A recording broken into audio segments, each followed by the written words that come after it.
Today we are going to look into my experience with the Nikon Z5 and the 24-70 f4S lens and see whether or not this camera is still worth buying in 2025. Alright, and I don't intend for this to be a straight up review. What I want to focus on here is my experience with the camera during the year that I owned it. I will also talk a little bit about the 24-70 f4 lens. A lot of you probably have the same question on your mind right now. Since the Z5 came out 5 years ago, why make a video about it now? The answer is pretty simple. I want to make this video for people who might not have the biggest budget but are looking to buy their first camera or upgrade their existing one. A new Z5 is around 1000 euros. I used one around to 700, which makes it an affordable entry into mirrorless full frame. This video will also be mostly photography focused since I only got into video recently. The body itself is neither particularly light nor heavy, and the same can honestly be said about its size. It's big and heavy enough to not feel cheap or uncomfortable, while also being small and light enough to fit into most camera bags or just leave it around on a net strap. The body is mostly magnesium with some plastic, but not the cheap kind of plastic, while the controls are put in places that feel natural to reach and are comfortable. The body also has two SD card slots, which is a rarity at its price point. The two card slots give you multiple benefits, for example, being able to back up photos or shooting RAW and JPEG onto separate cards. I myself have it set up so that I have photos on card 1 and video on card 2. The Z5 is also weather sealed, which means you can easily walk around the town with it even when it's raining. Obviously, I don't recommend leaving it in rain for multiple hours without any protection, but as I said, for simply walking around it's enough. The other nice thing that the Z5 has is an in-body image stabilization. It has two modes, normal and sport. They are great for both photo and video. In photo, I was able to get up to 1/10 of a second, though I could probably do higher if I tried to. It also worked great in video, though I will show that in the video section. The EVF is bright and rather high resolution. The only thing that it honestly lacks for me is color saturation, though from what I have seen, other cameras aren't great in that regard either. The viewfinder will feel different if you're coming from a DSLR, but the live preview of settings and the autofocus being the same across the viewfinder and screen makes using it so much easier. The LCD screen is a high resolution tilting touchscreen that, at least in my experience, standard bright enough to see even in sunlight, though I would recommend using an EVF in that situation. The screen can tilt 90 degrees up and 45 degrees down, which makes using it so much easier compared to a fixed screen. It even made shooting low vertical shots easier, because you don't have to be directly behind the camera in some weird position, but somewhat next to it. The screen being a tilt screen may be a problem for some people, but some actually prefer it over a flip-out one. I would personally prefer the flip-out screen, like the one on the Z5 II, but if you like using a regular camera strap, I would recommend a tilting screen. When it comes to physical controls, you get a mode dial, two custom buttons, D-pad, joystick, a photo video switch and two control dials, with the front one controlling aperture and the rear one controlling shutter speed. I will talk about the joystick in a different section of the video, but what I want to focus on is how customizable everything is. For example, in the photo mode, I have set up the video record button to change autofocus mode, and the joystick button to show the framing grid. You also get 3 custom modes which you can select on your mode dial, which honestly are really useful. The modes are different depending on the photo video switch, meaning you in a way get 6 custom modes, 3 for photo and 3 for video, which means you don't have to question whether your custom settings should be used for photo or video. And before going to the next session, I want to address one of the biggest Z5 flaws in my opinion, the shutter speed.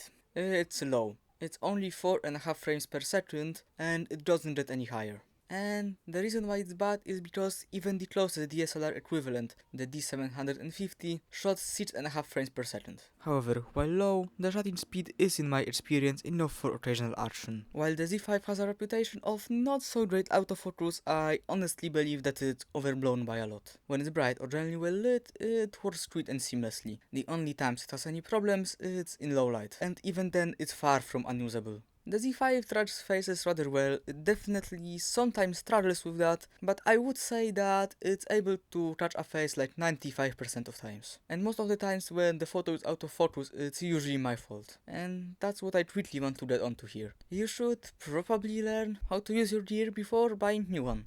Even the best autofocus can't read your mind.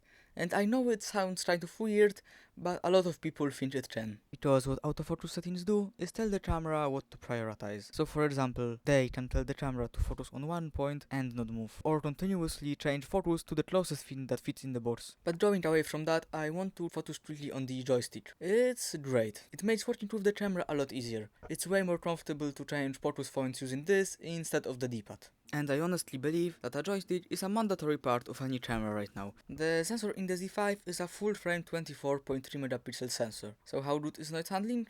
It's pretty good. Not amazing, but also definitely not bad. I personally find it usable up to ISO 10000, but try not to go over 6400.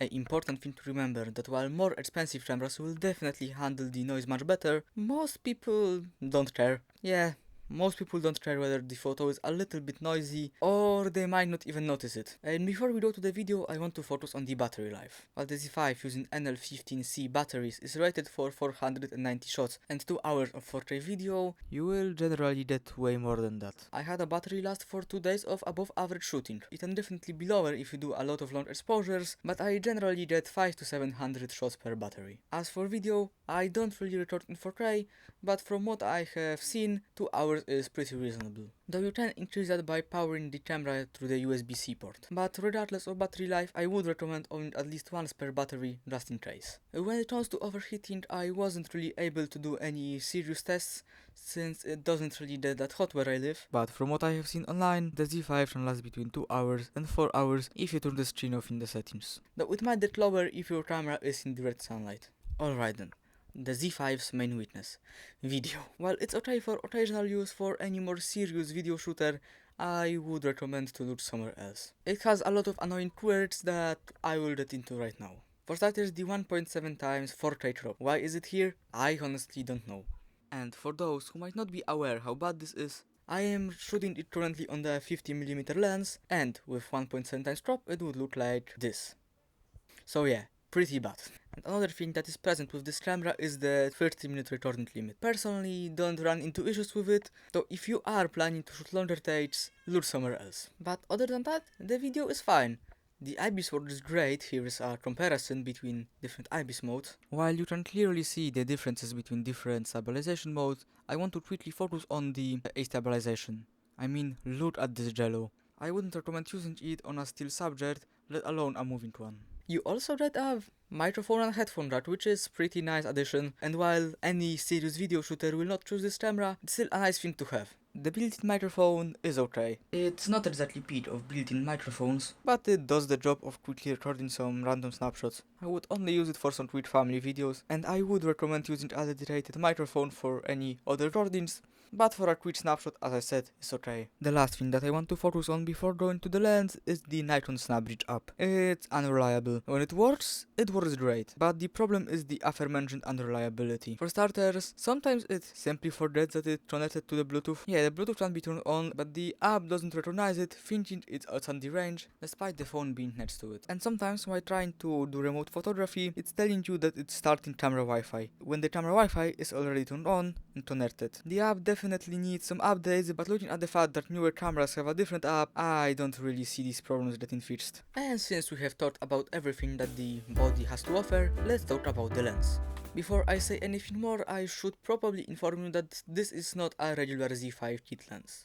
The actual Z5 kit lens is the 24-50 f4-6.3. While I don't own this lens, since when I bought the camera I decided on the 40mm f2 instead, I believe that the 24-70 is definitely much better choice. So with that over, let's talk about the lens. The 24-70 is an S-line lens, meaning that it gets Nikon best coatings and the best optical quality. It has a collapsible design and it's made out of metal and plastic. It has a weather sealing dusted around the edges, which means that you can use it during the rain. When it comes to controls, you get an AM switch, zoom ring, and a programmable control ring. Out of factory, it is set as manual focus, though you can change it to change your aperture, ISO, and exposure compensation. I personally left it as it was, but I would recommend experimenting with it and see whether or not you want to change it. The lens isn't stabilized, but it's not really a problem, since all of the Nikon full-frame cameras already have IBIS. As for bit quality, there isn't much to say, except it's simply well made.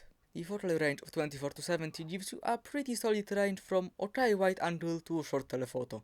It's versatile. as most mid-range zooms honestly are. The 24-70 also has a constant aperture of f4, meaning that the aperture won't change unless you are the one to change it. It allows you for reasonable control in low light situations, and also makes getting autofocus backgrounds much easier compared to a changing aperture lens. The autofocus is fast and reliable.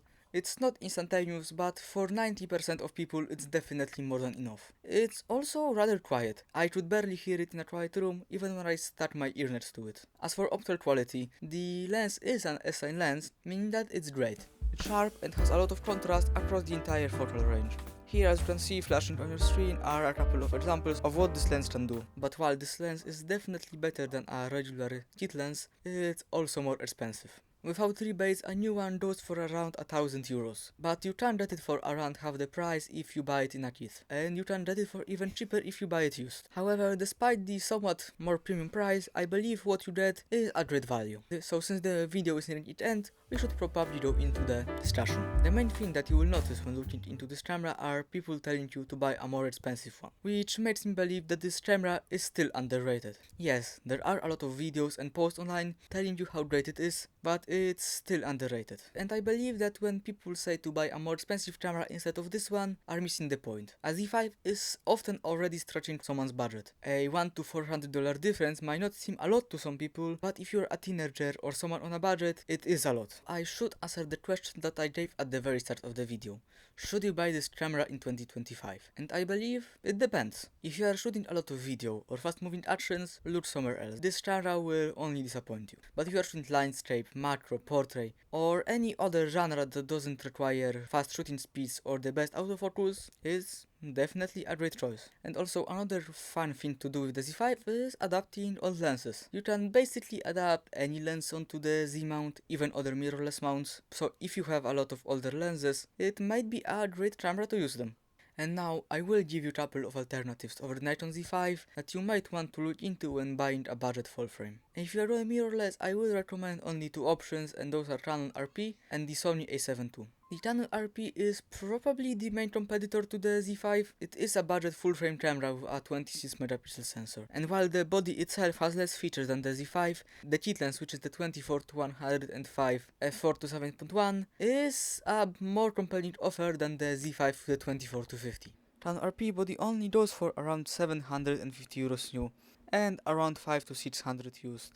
As for Sony A7 II, I chose it over the A7 III since A7 III is still outside of the budget, even despite its age. The main reason to choose this camera is to get into the Sony ecosystem, which is one of the most popular lens mounts. Costs around €400 to €500, only used obviously. You can either choose one of these mirrorless or just buy a DSLR. While they are no longer producing them, if you are on a budget, a DSLR is still an amazing option. You might not get the best autofocus or more modern options, but if you are willing to go for a camera that is heavier and bigger, go for it. You can always adapt DSLR lenses to basically any mirrorless mount later on if you decide to migrate. When it comes to DSLRs, I myself would recommend the Nikon D750, which is basically just an older Z5. You can get it for around €400 to €500, obviously only used. However, please remember that even the best gear won't make you a better photographer, because specs are just possibilities. You can always take great pictures with a beginner camera, DSLR or mirrorless. You can take great pictures with a smartphone, but please turn off HDR. Because let's be honest here, anyone that cares what camera you're using is probably not a person you should listen to. Every modern camera is great, it just depends on what you are planning to do with it. So to recap, yes, autofocus could be a little bit better. Yes, it's missing some video functions and shutter speed could be better, but I would still recommend it for most people. The lens is sharp, has fast autofocus and is quiet. And let's not forget the constant aperture. And since I already answered the question, the most I can say is see you in another video. Bye.